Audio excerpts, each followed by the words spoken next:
Good afternoon, everyone. Thank you so much for joining us. It's so lovely to see so many of you here. It is my absolute pleasure to be in conversation today with Ashok Ferrey and Diana Evans. We're going to be talking about three extraordinary novels. Ashok's The Unmarriageable Man, and then we're going to be talking about Diana's Ordinary People and A House for Alice. Absolutely brilliant books. I highly recommend them. Please rush off and buy them and sign and have a chat to our wonderful authors. So we're going to be talking about fiction and the spaces in between today. So Ashok, I'd like to invite you first of all to tell us a little bit about what this novel is about. Give us a little bit of a flavour for it. That's a little difficult because it's got different layers in it. Very roughly, there's a story of a difficult relationship between a father and a son. And I think that just goes all the way through. There's a story of a young man, it's the same young man, in London in the 1980s. Why the 1980s? Because I was a young man in London in the 1980s. So you write about what you know or what's easy, and you won't make too many boobs. A young man who drifts into the building trade and ends up against all expectations, being quite good at it, starting off as a labourer and ending up as a developer and so on in the Thatcher 80s in London. If any of you are old enough to have been there, it was a sort of crazy time. And then there is the other part. Well, this is actually the serious bit of the book is about grief and how you handle grief. Now that's a really sort of terrible subject even to think about, which is why I lightened it with these other stories. But essentially at the bottom, it's how do you deal with grief, and each and every one of us has to deal with it at some point in our life. So that's... Thank you. And as you'll see when we chat about these novels, there are so many themes that interconnect your books, like grief and family, friendships, lots of things we'll talk about. Diana, can you tell us a little bit about Ordinary People and A House for Alice? Because these two novels are interconnected, aren't they? They are interconnected. Actually, there are some similarities between your book and House for Alice, which is it's a sequel to Ordinary People, but it's also a self-contained novel. So you don't have to read Ordinary People in order to kind of get A House for Alice. But similar in the sense that it's a story about grief. There are two strands to the story, so it's also multi-layered. The main strand is to do with Alice of the title, who is an elderly Nigerian woman who has just lost her husband, and this kicks off a desire in her to return home to Nigeria, to her homeland, to see out the rest of her days, having lived in the UK for 50 years. And this causes a lot of friction between her three daughters. So it's about a family of women sort of fracturing in the aftermath of the death of a sort of domineering patriarchal father who has defined their secrets and their dynamics. And it's about them sort of reassembling afterwards with a greater honesty and self-knowledge. But the other strand to the story is to do with the love story of Melissa and Michael, who are the central couple from Ordinary People. And Michael is now married, and it's also about the fallout of that love triangle. So it works on many layers. It's quite complicated. I don't write simple novels, unfortunately. It's really interesting what you were saying about the fact that you can read these novels independently, because whenever I came to these novels, I read A House for Alice first of all, and then went back to Ordinary People. I was like, wow, that's how they ended up where they did. Fascinating. So you can read them chronologically or not, and I think that's something that's really, really special. So Diana, if I stay with you for the moment, in your books, I'd like to ask you about the roots and inspiration. So cross-cultural narratives that appear. We're moving between Nigeria and London. Then we also have other characters connected with Jamaica, for example, in Michael's case, and Trinidad in Damien's case. So can you tell us a little bit about that movement between places and that evocation of place in your work?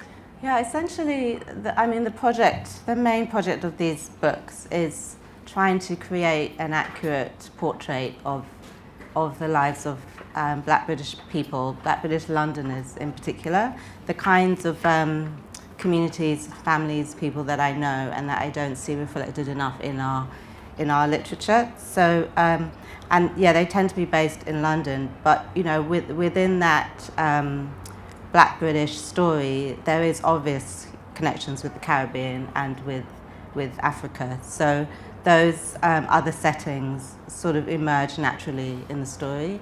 But I very much wanted to situate these characters in London as an expression of British life and to sort of examine the way that they negotiate their relationships with Nigeria in relation to Melissa in particular, and Trinidad and Jamaica, but most of the action is in London.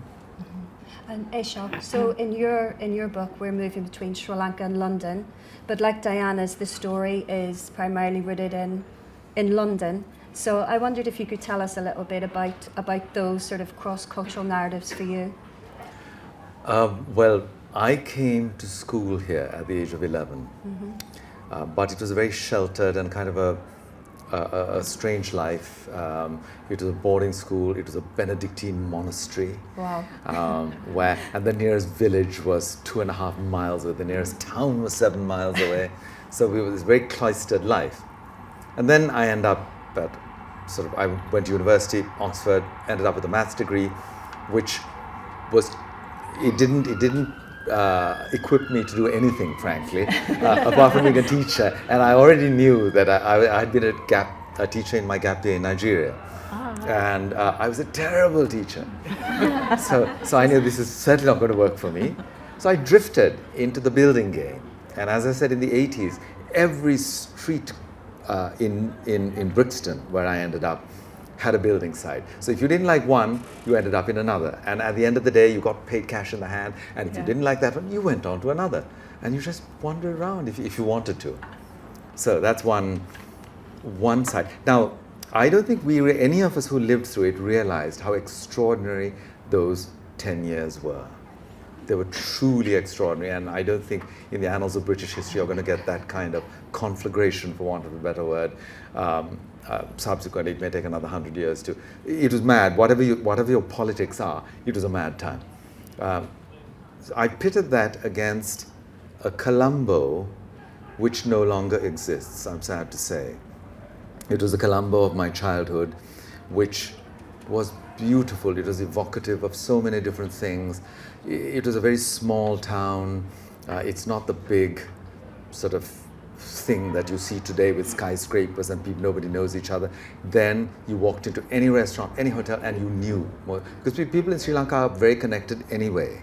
And at that time, we were even more connected. So two chronological bits that I wanted to somehow do justice to. And I wove them together in this novel. Although, in reality, they were 20 years apart from each other in real life. So interesting. I mean, I think hallelujah is what I'll say, that you've just said the mathematics, you couldn't do anything with it. So, that speaks volumes for the arts, because here we are now. And thank God it didn't work out, because you're here talking about this brilliant novel. It's true. I might be working in an insurance company now. So we've gone from mathematics to building, and now you're here, and we're very happy that you are. I just want to pick up on those Thatcher years, though. Fascinating to read about the experience of your main character, Sanjay. And the novel sort of oscillates between Brixton and Clapham. And there's this really, really funny bit at the beginning where he's told, you stay on this side, you don't go over there. And what does he do? He goes over to the dark side.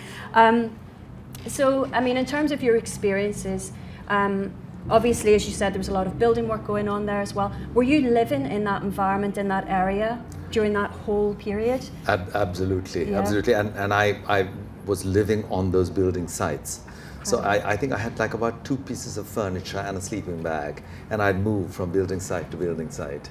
So it is. But you're young, you don't really think that this is a strange life. My friends from the more respectable parts of my life, when they came to visit me, they were scandalized. And they all offered me a bed. They said, you can't sleep here. But I never wanted to go to the respectable things, because I knew I'd never then come back. you know. As long as you were in that sort of that fast-moving stuff, you were okay. If you stopped to think about yourself, then you wouldn't go back. Well, that's where the danger comes, isn't it? Because it's very, you know, we're very good at reflecting back.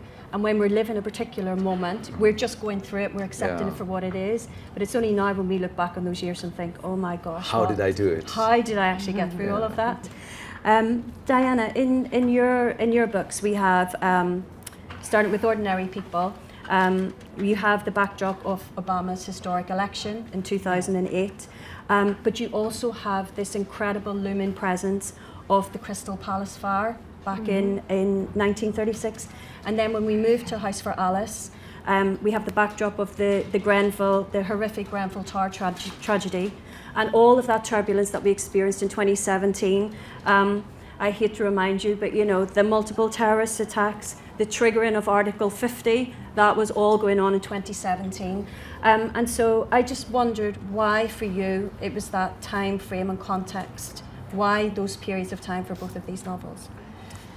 Yeah, well, I mean, you just said that the Thatcher years were a really amazing time, but I feel that the time that we're living in now is also really, you know, historically momentous. I feel like for the last 10, 15 years, there have been so many of these historical moments that have happened, and I have felt continually a desire to record them in some way. And I do think fiction can be used as a kind of human recollection, you know, and I like the idea of many years from now people being able to read these books and remember those moments. Absolutely. And originally when I was thinking about writing Ordinary People, I had been reading a lot of Tolstoy, and I was really struck by War and Peace and the way that it opens with this particular historical moment where Napoleon invaded Russia in the 1812 war, and that it opens with a party with this historical moment in the background, and the project is trying to bring to life the Russian aristocracy in that moment. And I was really struck by that, and I wanted to do that in the context of the Black British middle class in London. And I wanted to record that moment of Obama coming to power because it was so momentous. Yeah, absolutely. And also I'm really interested in music and ways of weaving music into writing. And the death of Michael Jackson was this huge kind of like iconic cultural moment. So that's where the idea came from, to sort of bookend the novel with those two events. And with Grenfell, it was simply a case that I'm a writer who writes about London, and the fact of Grenfell was so devastating, and often I'm drawn to write about things because they feel too big to not write about, and that was the case with Grenfell. I didn't feel like I could not write about it. It was difficult working out how to write about it because there were lots of questions I had to face about, did I have a right to try and depict it? I had to think about the sensitivity angle. Is it possible to place Grenfell in a story and to tell another story? So, but I felt like the moral impulse to cover it sort of won over. So it's there as an opening to the novel, and it's kind of simmering in the background so that you don't forget about it. The beautiful thing about these three novels we're talking about is that what you just said, Diana, about the record that they give us. So from years from now, to be able to look back, but what we're getting here is what we don't get in history books and newspapers. It really is the fundamental human experience. So we are zooming right in on individuals. And what's fascinating is that you have the macro, so you've got all of this stuff going on around, but you go delve right into the micro and what these things actually mean to individuals. And throughout the three books, there are very strong themes of, trying to unravel identity, who these individuals are, displacement. These characters are very much displaced. Ashok, in terms of Sanjay's background is really fascinating because there is an English connection. There is an English mother, an English family. And I wondered if you could say a little bit about that relationship and how he feels when he comes to London and that persistent connection back to Colombo, because he does look forward and back, doesn't he, throughout the novel? Yeah, the English connection is there and not there. I mean, I think Sri Lanka is an island, so everybody has some kind of foreign blood, to put it within inverted commas, and one never really knows how much of that acts through you or not, as the case may be. So we've got this very vibrant, strong burgher community. We just call them burghers, but they could be Dutch, Portuguese, British, any of the three colonizers, if you like. But there's a huge, there used to be, till relatively recently, a very big community. And one sort of in the usual sort of island, happy-go-lucky way, we lump them into one group. But they're not. And they're very, very talented, they love music, they love the good life, etc. So you don't know with a person in Sri Lanka of mixed heritage, you wonder what bits activate them, what bits are pulling the strings and which bits are not. It's a curious question, and there are so many people in Sri Lanka like that you don't know too much about their antecedents, if you like. So I wanted a character like that who didn't know himself, and it would sort of be revealed. I won't spoil the book for you, but it would reveal itself over time.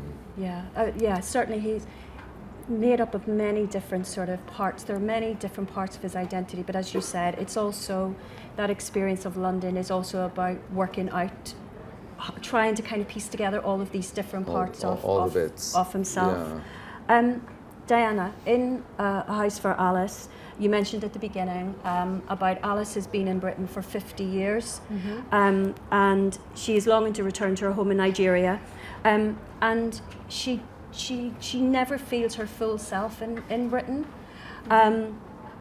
and she's a fascinating character. I was intrigued by her, and I know you're going to read a little bit from the book to give us a little taste of Alice, aren't you? Yeah, sure. Thank you. So Alice is really the emotional centre of the novel, and her yearning for home is used as a frame to examine other characters' yearnings for home and places of belonging. And they're not just geographical places, they can also be psychological spaces or romantic spaces or familial spaces. But so Alice is the kind of the core for that area of thinking. So in this scene, she is sitting in her kitchen with her 3 daughters, and it's the day after her husband's death, and she is having these thoughts about wanting to return home. When she walked out into the streets with her orange polka dot trolley and her keys tied to the inside of her bag with a safety pin, Alice never felt that this Kilburn was the place to meet her Lord. She had found a church where she prayed on Sundays, Tuesdays and Thursdays. She was a member of the Four Lady Choir, and she could buy all the foods of Africa she wanted, from bottled nuts to ground agouti to yams and okra, at the grocers and market stalls. But it was not the same as walking the red-flecked paths of Benin, with the voices in the air being her own kind of voice, the loneliness and exclusion of foreignness erased. There, she did not have to remind herself who she was, because she was absorbed into the surrounding multiple, and she could see and feel who she was. There, in her castle, when she went and did her shopping, she would say hello to neighbours and passers-by, and they would not try and overcharge her for her plantain at the market, and the young boys would help her carry her bags, and there would be no random British curse words flying past her ears. Then, in the evening, because now she is an old, old woman, she would sit with her crochet and spend the quiet, trickling time with death. She would not be afraid. She would go towards it with her back straight and her head bent, ready to be enfolded in its great dark cloak, knowing that she was in the right place to receive it. For Alice believed in the cyclical life. We must end at the beginning. Thank you. Thank you. Very nice. Extraordinary, absolutely Thank you. extraordinary. Thank That sense of connection and disconnection is so prevalent in that. It's so beautiful. you. She is, in terms of the generations of the family that are explored in the book, Yeah. I was really fascinated also by the younger characters like Blake, the grandson, because even within that context, you have a grandmother and this absolute yearning, but you have a young boy who's specifically talking about freedom and expressing how his desire to be free to do what he likes. And I find that so touching, because I thought even when we move through generations, some of the same angst and anxieties are filtering down, where you still have a young person trying to find their place within this particular society. And I wondered how that was for you in terms of writing those characters and those different sort of generational reflections. Yeah, well, I wanted to have the three different generations and to examine their own perceptions of their own belonging in the places they find themselves in. And Alice is a much more obvious state of affairs, but those feelings of alienation or lack of belonging or marginalization also appear in Melissa and Michael, the second generation. And then the third generation is really interesting, because there is this layer, I think there's this layer of anxiety that is applied to lives that are sort of multiple heritage. And there is this idea that with the younger generation, even though you're born here, there's I think race does apply this possibility that you're not quite accepted. And so Blake is only a young kid of 8 or 9, but he already has this awareness of race. And there's one point in the novel where he asks his mum if he's black, because he hasn't been conditioned yet to think of human beings in terms of race. And that is quite a painful moment for a child when they're forced to become aware of race, and which is an unavoidable discourse, in our society. But for me, it's important to kind of record those nuances of Black British experiences. Absolutely. Yeah. Absolutely. I mean, it was so painful as a reader. When you get to that moment, it's so incredibly painful, but so necessary that we have that as readers and we are aware of those different experiences. Absolutely. Ashok, the running through your novel is this sense of grief and loss. Well, we have grief and loss in all of these books. But we were talking earlier, and I was saying to Ashok, when I read this book, I honestly thought my heart was breaking as I was going through the grief and the trauma and all of that is tied up in this young person and the relationship with the father. And so what all of these books explore is that direct impact of grief on individuals and families, and also how they lead to other supernatural, sort of otherworldly connections. But I know you're going to read a little bit for us from just after the father's funeral. We would love to hear that. Sure. Back home, Myrna opened up the corrugated cardboard boxes lined with newspaper containing the patties, the cutlets, and the pancake rolls, and the crowd, mostly unidentified strangers, fell on them. Nothing sharpens the appetite like a good funeral. Though as funerals went, this one hadn't been that good.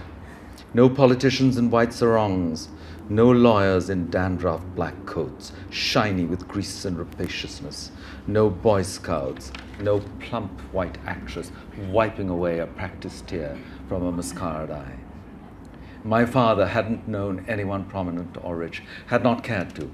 Indeed, he'd considered it the height of vulgarity for people to advertise their qualifications or flaunt their wealth the way they did in modern Sri Lanka, where the rich would tattoo the very dollars to their forehead if they possibly could. I went in and closed the door to my room. Grief must be faced squarely and alone.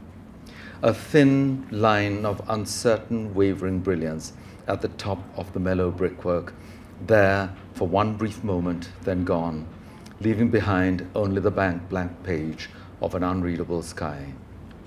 The insignificant noises outside my room faded away, and I sat in silence, and wave after wave of grief washed over me, thin and clear and bright, like breakers on an early morning shore. His absence was so palpable, so tactile, I could reach out all around and touch it. I had hated and despised him for so much of my life. I had spent the last years barely talking to him. There had been no great rapprochement during his last days, as there is in films. He and I had been too busy fighting the bureaucracy of death, barely surviving from day to day, keeping our heads above water, to think of any nobler objective. And now he was gone. And I couldn't even reach out for the familiar comforts of hate or indifference anymore. All I had was his silence. And then somewhere in the watches of that sleepless night it came to me that grief is only the transmutation of love, of the very same chemical composition, liquid, undistilled, the one inevitably turning to the other like ice to water. It had taken the half-completed life and early death of this one man for me to discover this truth. Thank you.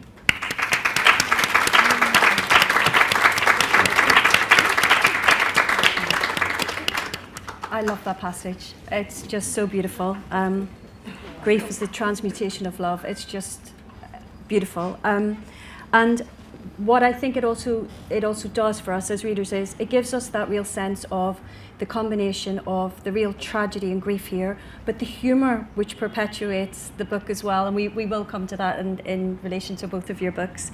But I wanted to pick up on the relationship with the father a little bit more, Ashok, and without giving away too many spoilers, the ways in which the relationship can continue in a sense. Yes. Sort of post-funeral. Yes, so I think that's the best bit of the book, really. But again, I'm sorry, I can't spoil it, so read the book. But there is a way. I had to think of a way to make the relationship continue. And this is the solution I came up with. And actually, all of us have this in our books, don't we? Yeah. So it's just a writerly device, but it's more than that. I think. I mean, what about you, Diana? I'm really interested in exploring what happens beyond this reality that we know. Yeah. And that's what writing about death and grief gives you. It can give you access to this huge imaginative adventure, I guess. I mean, how much of it have we created in our own minds, and how much is actually, do you know? It's something it fascinates me because I think all of our daily experiences are very different, and all of our ideas about what happens after this life are very different. But certainly for me, I think the reason, again, I'm not going to give any spoilers about any of your books, but I think for me it's about the proximity of loved ones and the way that person makes you feel, whether they're here or they're not. So that could be someone who is living miles away from you, or that is someone who has passed away.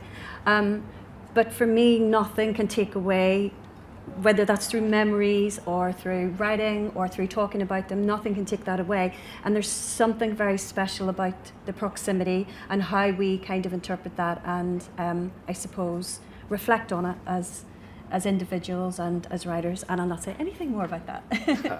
But Diana, in terms of your book, grief features in both of these novels, but I want to focus on Alice for the moment, because Cornelius is the patriarchal figure you mentioned at the beginning. Yeah. But we also have another death in the book of another generation, Yeah. a young girl from a very young girl, Avril. And I wondered if you could say a little bit about how grief impacts the families and the individuals in your book.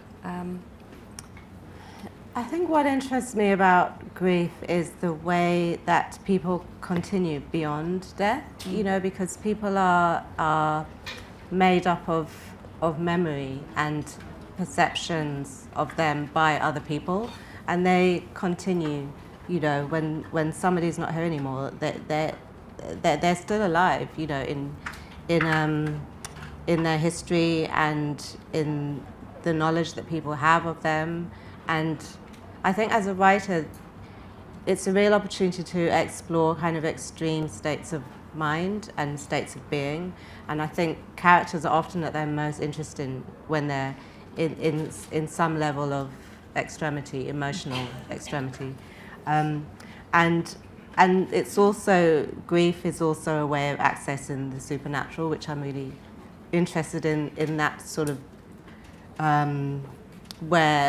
where the supernatural meets reality, and how death can move us into a kind of supernatural space. Because I know my own experiences of grief, I've actually felt inhabited by a loved one, to the extent where, you know, it almost feels like you're haunted. And I think that's quite common. You know, you have people seeing feathers, or the death of the beloved appearing in someone's face, you know, and all of that is really kind of extra dimensional, supernatural experience that is just wonderful fodder for writers in the imagination. Absolutely, and it's that supernatural and the way we interpret that is so fascinating. Ashok, you mentioned at the beginning about the mathematics, and then that you were a builder yourself. And Diana, you mentioned music, so we're going to come on to that as well, and Michael Jackson, because these are works of fiction, but there are traces of the self within the books. So Ashok, in your case, how much of Ashok the builder is in Sanjay? How much fun did you have writing him? And you mentioned like the one piece of furniture and, you know, one blanket, it moved around. Sanjay goes through very similar experiences as well, doesn't he? So how much of a connection is there with that experience? Well, the official answer is nothing. Of course, believe nothing. It. Better believe it. But in reality, I started writing at the tender age of 42. So there's a huge amount of stories behind, sort of within me. And I'd be a fool not to use them and not to reflect on them and work them, massage them, for want of a better word, into a novel. So really, I think pretty much everything is reality. I don't know about you, Diana, because you write sort of very varied places also. But in my case, you'd be a fool not to use what you're given, the raw material you're given. So, and also in terms of a record, as you said earlier, it's kind of nice to it's a snapshot of life in the 1980s, and I was actually the only Asian builder in South London at that time. So much so that years later, about 20 years later, somebody came to my house in Colombo, and we figured out that he'd come to look at one of the flats. And he said, I remember you were called the Packy and the Paddy. There were two of us, you see, and we were called the Packy. I didn't know that, nobody had told me that, but that's what they called us, you know? So it did make me laugh, the Irish connections in the book. Yeah. Yes, lots of Irish connections. Yeah, lots of Irish connections, which were very close to my heart, so you'll have to read it to find out what those are. Diana, in your book, you have there are two characters, Melissa and Damien, who have got aspirations to be writers, and are writing in sort of in different ways. But there are also a lot of musical references in both novels, so much so that there are these incredible Spotify lists that Diana has put together that you can access in connection with both books. So again, I wondered about how much of that is connected with you in terms of that music and the kind of writing, I suppose, challenges that and frustrations that the characters face. Yeah, I remember Joan Didion saying once that you use what you have. I just read an interview with Gabriel Garcia Marquez where he says, no line in any of my novels does not have some connection with the truth. And I'm very much drawn to the truth as a basis for storytelling, but I like to kind of twist it and bend it to the shape of storytelling. But I do tend to put in elements of my own life, to put in traits of my own personality into characters in the book. So Damien has a few elements of myself. Some of the other characters do as well. And in terms of the music and the cultural references, you know, when you write a book, you spend 2 or 3 years, actually 7 years in the case of Ordinary People, and you know, it was such a long time. It's such a long time that you're spending in this one place. You have to fill it with things that you're passionate about. That you love, yeah.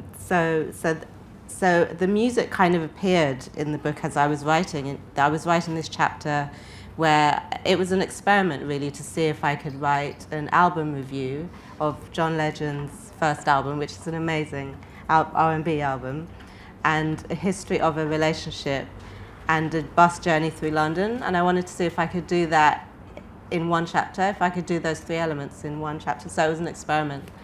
And then the music became a kind of a psychological parallel for Michael's own romantic history and his sort of relationship angst. And the music just became a part of the novel and was reappearing throughout. So I think things just happen organically as you're writing. You don't really know when you set out what you're going to create. You just fill it with loads of things that you have a connection to or an understanding or passion for. Absolutely. And when you are with something, you know, because for so long, but also it's quite a solitary process, isn't it? So it's you and your words and, you know, the screen or the notebook for such a long time. I think it's so important that you're able to draw on the things that you love, and that came through very strongly for me. These are books which, although in your book, Ashok, we have Sanjay and the father is the main relationship, but there are so many other characters in the book, brilliant characters like the satellites who I adored. And it's the same in yours, Diana. Your novels are full of different characters, and so we get a real insight into friendships and into families and all of those tensions and the very high parts and the low parts. But what really struck me about these books is that the dialogue in these books is incredible because it's so fast-paced. It really does. It kind of is a place for you to be able to play out the great sadness in these books, but the great joy and the humour and everything else. So I was wondering, 2 questions really. As writers, were you very conscious of that as you were writing them, that these were so jam-packed with dialogue? Was that sort of intentional? And where do these voices come from? Are these coming from characters, family members, friends that you've encountered along the way? Ashok, I'll come to you first. Well, definitely they come from other people, although I can't give away names, obviously. Don't give away the satellites. But I think the one thing about any writer, is that you have to be a bit of a magpie. You have to listen really, or sort of soak in what people say, because the nuances, the way voices move and what they say then comes out, and you don't realize that you're channeling somebody else, and it's only once you've written you think, oh my God, that's XYZ that I've written that dialogue. But as to knowing that it's jam-packed with dialogue, is it? Did you think it was really? I did, yeah, absolutely. Yeah. Gosh. It was very, very striking to me. I mean, we can talk I think we'll have a few minutes, but we'll talk about the writing from the first person perspective as well. Yeah. But yes, there was an awful lot of dialogue, all of the encounters between the different sort of individuals, you know, whether it was in London. It was the dialogue to me rang so true, it was so authentic. So there was lots of very colloquial speak that just really elevated it for me and made me feel that I was totally immersed in the moment. So yes, we've got cultural references, but the dialogue works so well in terms of giving us those connections with Sanjay, and as readers going along with him and trying to unravel his relationship with himself and his place in London and Colombo. What about you, Diana? Yeah, I just love writing dialogue, and it's something that I've learned through writing.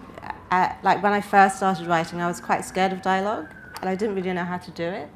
I remember writing my first novel, and I'd write like a couple of paragraphs, and then I think, okay, I need some dialogue, so I'll do like 1 or 2 lines. But now, when I start with the dialogue, it can go on for pages. And what I love about it is the feeling of characters kind of speaking through you and the chatter in your head. And the voices aren't, they're not people I know, but they're I'm trying to express this, the differences between different London vernaculars. And I often, actually when I'm in contact with water, whether I'm washing up or swimming or in the shower, I often hear the voices of the characters in my head, and they're usually talking to each other. So I will just jot down what they're saying. And then the whole conversations in the novel have built up just from those notes. And those little notes, that's the truth, and then you sort of build outwards from the truth. So writing it's a very kind of cellular activity for me. So you start small and you build and build outwards until you have a whole conversation, and then the conversation connects to a scene, and it sort of swells outwards that way rather than starting from the beginning and going from chapter 1 to the end. So sometimes I will just have a few conversations at the beginning, and then the novel sort of grows from that. It's so interesting in that sense that dialogue, that a lot of writers have fear of dialogue, I think, when they start out, and then I think we kind of pivot one way or the other. We kind of like the descriptive sort of lyrical parts of the writing, or we like talking about plays, or we are so immersed in writing dialogue and that authenticity of the language that comes through them. Is dialogue something that you find difficult to write when you started off, Ashok? I don't think so, but I mean, I'm really surprised with your comment that there is a lot of dialogue, because it doesn't seem like that to me. I need to look at that book again. But no, I think you just do what you do, or what you're able to do. But I have been asked before. My sister-in-law always says, "Oh, you should write a play. You should write a play." But I mean, that scares me. I mean. Writing sort of 2 hours of just pure dialogue. Oh, but you're both so brilliant at dialogue. Do you know what I think it is in your book as well? Petrified. Is because for me as a reader, you had the first person perspective, and I wanted to ask you if that was, it was always written in the first person, or if it started off in the third person. But because you're so inside Sanjay himself, all of these other characters, including the Irish characters and the characters back in Colombo, you get the authenticity of them through their words and their conversations with each other in him. And that's why it just felt to me like, it was like a conversation. These people were all having a conversation directly back with me, which I loved. So was it always in the first person? Was it always in Sanjay's voice? It was always in the first person, yeah. Okay. And I suppose you've got a point that because it's in the first person, the only way the other characters can expose themselves is through dialogue. Yeah. Fascinating. But I do cheat. I mean, the novel before that, I mix. It goes from first to third. So I guess there are lots of different tools we can use. What about you, Diana? Is first person? I know these are written in third person, but is first person something that you are interested in exploring? Yeah, I love the first person. I love the intimacy and the directness of it, and the way you can get completely immersed in a single perspective and personality. Actually, parts of my first book, 26A, are written in the first person, but I'm naturally drawn to the third person. I like the authorial distance, and that you have access to, everyone's heads. I don't really believe in viewpoint. When I went to do my MA in creative writing at East Anglia University, and people were talking about viewpoint, and I was a very early writer at that point. I didn't really understand what viewpoint was. I just wrote in this naturally kind of expansive, omnipresent way, and when I'm writing third person, whoever's in the room, I like to be able to be in their heads, so I'll jump around into different people's heads all the time. But yeah, I think the next novel I'm planning to write in the first person as an experiment, really, to see if I can do it. So, but it is quite daunting because it feels almost limiting. It Like is I'm very limiting limiting, myself. isn't it? It's very Yeah. limiting, yeah. But it's also the most powerful one, Yeah, isn't it? I mean, exactly. you could really get to. But Yeah. I'm going the other direction in my next novel. Right. Yeah, I'm jumping from alternating between first and third. First and third. So I yeah. guess. Well, that's what I did, because in my book, my character started off in third person, and then moved to first person, and then the other character stayed in third, so it ended up with a mix. Right. Yeah. But sometimes it's the feeling, isn't it? As a writer, you get a feeling, and the character, determines and dictates to you how you need to write that character. Yeah. We're going to open it up to questions from all of you. So if anyone has got any questions they would like to ask Ashok and Diana, please do. Yes, we've got one over here. Thank you. Thank you. That was wonderful to hear three of you. I wanted to ask Diana about your statement just now about the point of view, because it seems to be a holy grail to have no head hopping between points of view from an editorial standpoint. I just wondered whether you encountered any difficulties when it came to editing your novels and getting them published, whether there was intolerance from a readership point of view about moving points of view. No, I haven't found that in the process of being published, but working with students, because I do some teaching, and I have come across those kinds of comments. So you can't go into that person's head because you're writing from that person's point of view. And I always make it clear that I don't believe in viewpoint. I don't believe in restricting viewpoints. And there are different forms of third person. There's third person omniscient, and then there's a third limited, which I think Jonathan Franzen writes a lot in the third person limited, which, you could say that there are rules around that, because it is a way of limiting yourself to one character. But I think if something works on the page, and if the characters are alive on the page, and the readers are receiving them in an organic, natural way, then it works. And as far as I'm concerned, the writer always has, always should have the last say on a piece of work in the editorial process, within reason. But if it works, if it's off the page, then that's all the proof we need. Thank you. Yes, question just here at the front. Oh, there's a mic just coming to you. Sorry. Hi. So first of all, thank you so much to you both. I haven't read either, your novels, but both sounds really fascinating. So thanks for not giving away the plot so I can read them.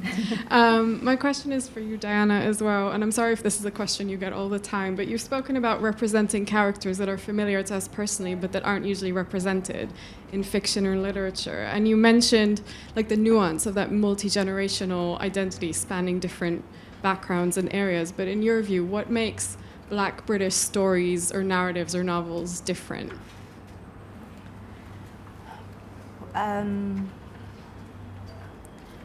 Well, every story is unique and different in its own way, and I think my point is that I'm writing against invisibilities and gaps that I see in the culture, and I think it's really important for readers to feel themselves represented in books and understood.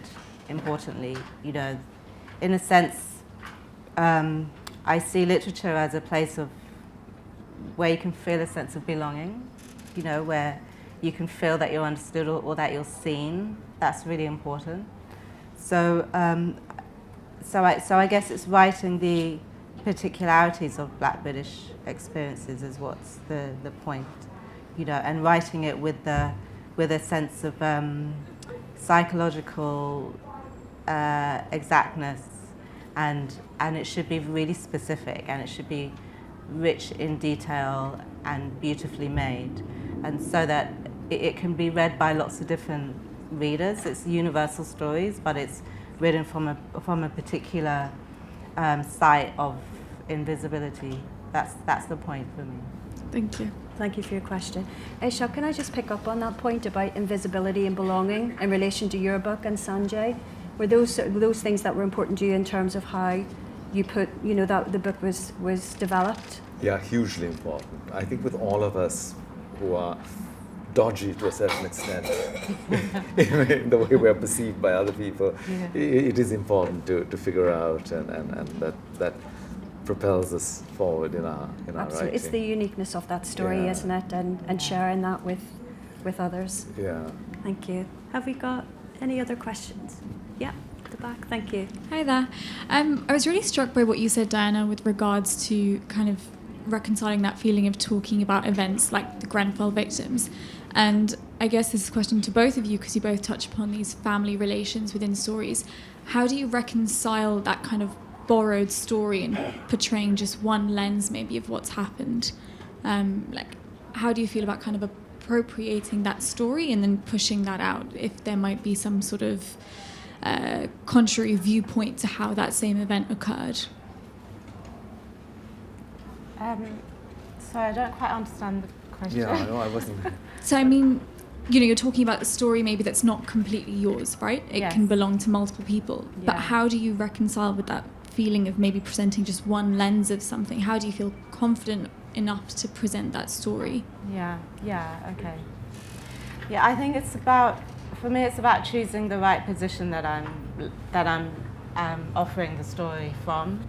So I felt with Grenfell that I couldn't write from inside that story because it wasn't my story. So I had to take a sort of a very sort of a great authorial distance from it. But I wanted to have a sense of intimacy with the characters as well, the people affected by Grenfell. So there are moments where some of the Grenfell victims are named, and that felt important to have their names in the book as well. But at the same time, it was really essential that I kind of maintain that distance. So, I mean, it was a really tricky exercise to write about Grenfell, but I'm glad it's here and that those names exist. There was the Steve McQueen memorial film to Grenfell that was exhibited last year, and the 72 names of the victims who died in the fire are written on the wall outside the exhibition, and that in itself is really just to have the names, so that they're not forgotten. That was important. So it's about, I think, choosing the right location that you're telling the story from. Absolutely. Ashok? In my case, I've never really written anything on such an emotive and precise and well-documented subject. But it seems to me that everybody has a right to have a viewpoint, even if it isn't the whole viewpoint. And when you think of a painting that you paint, if you paint a face, I mean, there are many sides to that face, and you're just painting one angle of it. It doesn't make it less true. It is impartial. It is partial. I mean, it's only a part of the whole truth. But I don't think the more the merrier. That sort of there's a cumulative number of viewpoints which will make up the entire story at some point in time. But I think we as writers, we're allowed to take one, and in your case, you very wisely step back from it so that you're not emotionally sort of dictating terms or whatever. I think I haven't come to that part, but I think there is a right for everyone to have even if you didn't live here at the time or you lived somewhere else, you still, I mean, we're all humans and we all have feelings and we know the sort of anger and the anguish and all that. Yeah, so there's a sense of responsibility in writing exactly as well. to express that, to Yeah. express those feelings. Absolutely, and it's the experiences, because the experiences are different but equally valid. Plus, Equally valid. our individual responses are also different. So, Yeah. and that's what makes great stories. That's why we write, because there are so many stories like that need to be shared. Yeah. Thank you for your question. Yes. My question is for Ashok. Having read some of your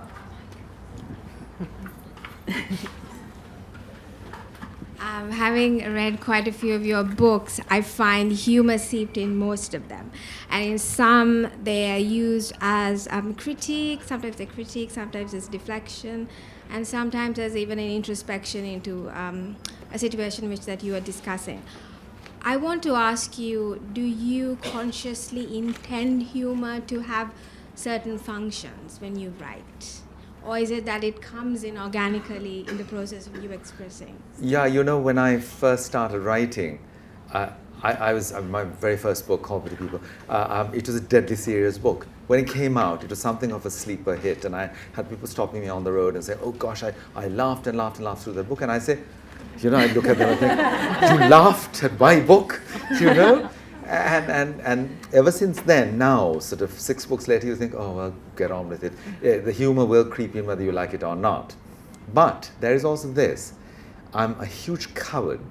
So humor is a great way to criticize or to make comments or describe in a not entirely pleasant way things, that you can always take refuge in that humor. And then people will laugh, and because they laugh, they forgive you, even if you are critiquing them.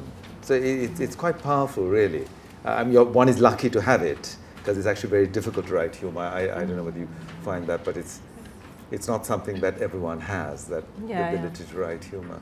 So Yeah, James Baldwin is one of my favourite writers, and his writing never makes me laugh. Oh, No, it's the only thing that it's the only drawback that I have with his writing, because for me the humour it's just a natural part of writing for me. And when I started writing, I realised that there is an element of comedy, and it keeps me interested as well. If I can make myself laugh as I'm writing, it makes me stay at my desk, absolutely. Yeah. Absolutely. And it's true, you can, in the most serious of writing, laughter can be a really useful and powerful tool to holding people to account, you know. Yeah, and that's what we do, isn't it? That's what we do as human beings. We try to find comfort in humour, especially at the very dark times, when you're writing about things like grief and loss and all sorts.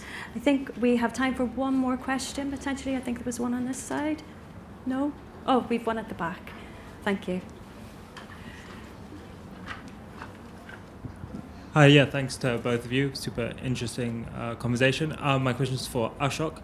I was kind of curious as to, you say you came to writing at kind of 42, and I find it funny, later on you just said that you're kind of a coward, and it seems that maybe those two things are kind of contradictory, because it seems like maybe to begin something completely new at that age is quite brave. So I was wondering the process up to that point. Oh, okay. There's a nice short answer to that. I'm a coward, but I'm also a fool.